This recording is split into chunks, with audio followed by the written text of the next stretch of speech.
Ce que je vais vous proposer, c'est peut-être de vivre tout de suite l'expérience de réalité virtuelle et après de répondre aux questions et aux différentes interrogations.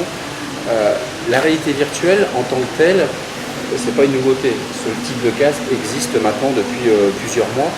La pertinence, c'est qu'on a développé un algorithme sonore. Vous allez vivre en conditions réelles ce qu'on peut vivre là. Vous entendez la cascade, quand je vous parle, etc. C'est sympathique, mais à terme, ça peut devenir gênant. Et en y associant des produits de la gamme Ecofond, vous allez vivre tout de suite la pertinence de l'absorption acoustique. Où d'un seul coup, les bruits vont être atténués, les échos sonores vont être piégés. Et là, on va être plutôt dans une quiétude. Cette expérience, elle est probante à 90%. Pourquoi je ne dis pas 100%? C'est parce que je n'ai pas les PV acoustiques du mobilier. On connaît dans les matériaux les coefficients de réflexion des sols, comme le béton, comme le carrelage, comme la moquette, comme les sols sous, les plaques de plâtre ou le bois. Mais par contre, il n'y a aucun fabricant ou très peu qui nous donne ces PV acoustiques des mobiliers. Donc, le mobilier que vous allez voir dans les scènes que vous allez visiter, là il est virtuel, mais on a simplement modélisé des formes pour faire les coefficients de réflexion sonore. Surtout au niveau des oreilles, pensez, quand vous allez vivre l'expérience, à tourner la tête gauche-droite, droite-gauche, pour ressentir les mêmes effets sonores qu'on peut avoir en réalité. Parce qu'on a créé un moteur ambisonique. Ce moteur ambisonique, en fait, ça vous restitue. Comme là, quand je parle, vous m'entendez moins ou mieux en fonction d'où ma voix est dirigée. Donc vous allez revivre cette expérience à 100%. C'est pas encore lancé en France. Commercialement parlant, toutes les équipes seront équipées fin janvier. C'est une vraie première. Je remercie Sharon, puisque lors pour notre visite, elle a dit bah tiens, ça serait l'occasion de vous présenter. C'est une première mondiale. Cet algorithme n'existe pas encore à ce jour dans d'autres structures. La réalité virtuelle, j'insiste, elle existe, mais l'aspect sonore, lui, a été créé avec une start-up lilloise, donc au nord de la France, qui nous a aidé à développer ce rendu que vous allez vivre maintenant. Je vous propose de le tester tout de suite, et comme ça, après, on pourra ensemble discuter des différents sujets. Et pour ma part, donc c'est avant tout Ecofond, et là, on est spécialisé dans l'acoustique. Mais l'acoustique, donc, à travers les plafonds, que ce soit agréable, l'œil, l'oreille, effectivement l'esprit. Ce que vous avez vu, voilà, je reparle, ces éléments flottants, qu'on appelle des solos, donc qui vont effectivement dans les segments de marché, comme les bureaux. Voilà ce que ça peut engendrer derrière.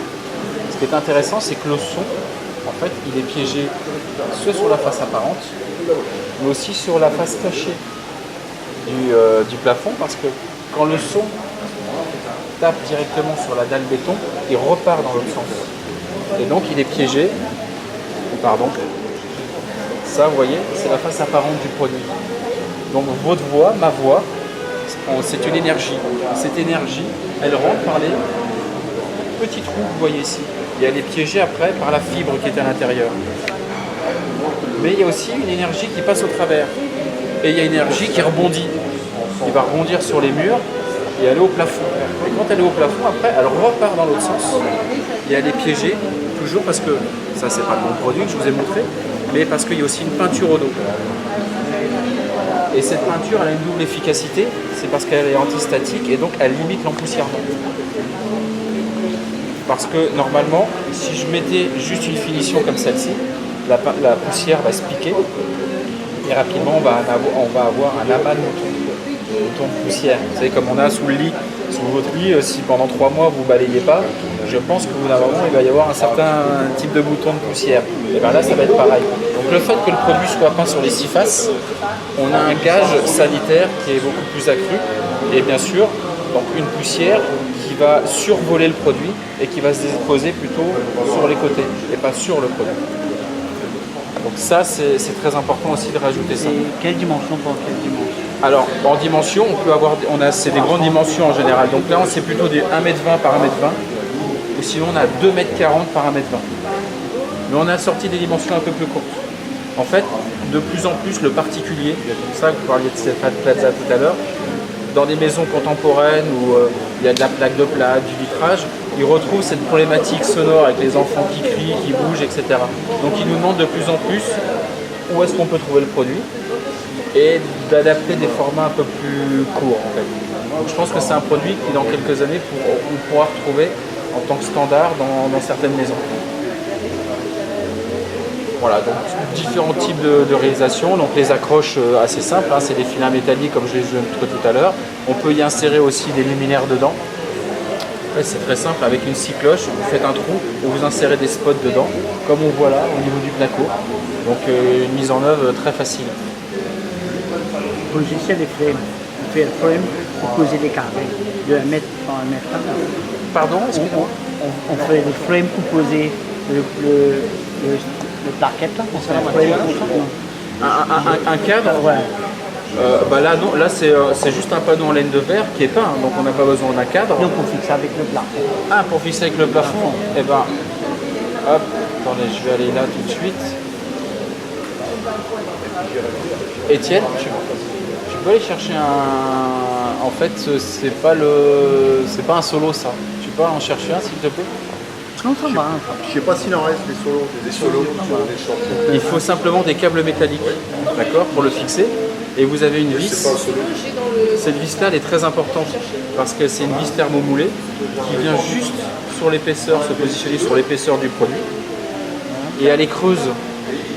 Ce qui fait que je peux faire passer un câble à l'intérieur et faire différents niveaux d'éléments flottants, différents éléments.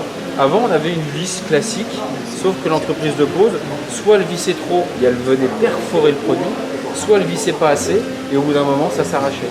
Donc cette vis-là, en fait, c'est le gage de sécurité du produit. Et c'est très simple de mettre en œuvre parce que je vous dis, une fois que vous avez vissé ça dans le panneau, un câble, enfin 4 câbles suffisent à positionner 4 câbles ou 6 câbles. Donc je reviens sur... Là on a fait des formes, on parlait de crèche tout à l'heure, on a fait des formes spécifiques pour une crèche par exemple. Pour rester dans l'ambiance effectivement de cet univers, l'architecte peut nous demander ce qu'il veut. Par contre ça a un coût, parce que c'est du sur-mesure. Les produits standards, là aussi ça a un coût. Mais vous voyez l'architecture que ça amène. Visuellement, c'est quand même agréable, mais avant tout, c'est l'aspect acoustique qui va nous intéresser. Et on est dans cette mission-là, en positionnant ce type de produit. Avec des halls. On peut venir en complément d'une rénovation. Par exemple, ici, vous avez déjà un plafond qui est installé.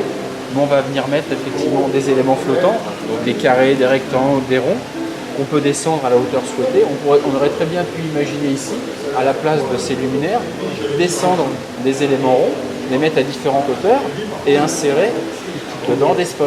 Et là, on aurait fait le côté luminescent, acoustique et design. On répondait sur 3 critères en fait. Vous voyez, là, on joue avec de la lumière indirecte, 2 niveaux différents. Là, c'est simplement un cordon LED qui est derrière, qui donne de la rétro-réflexion et ça crée cette ambiance.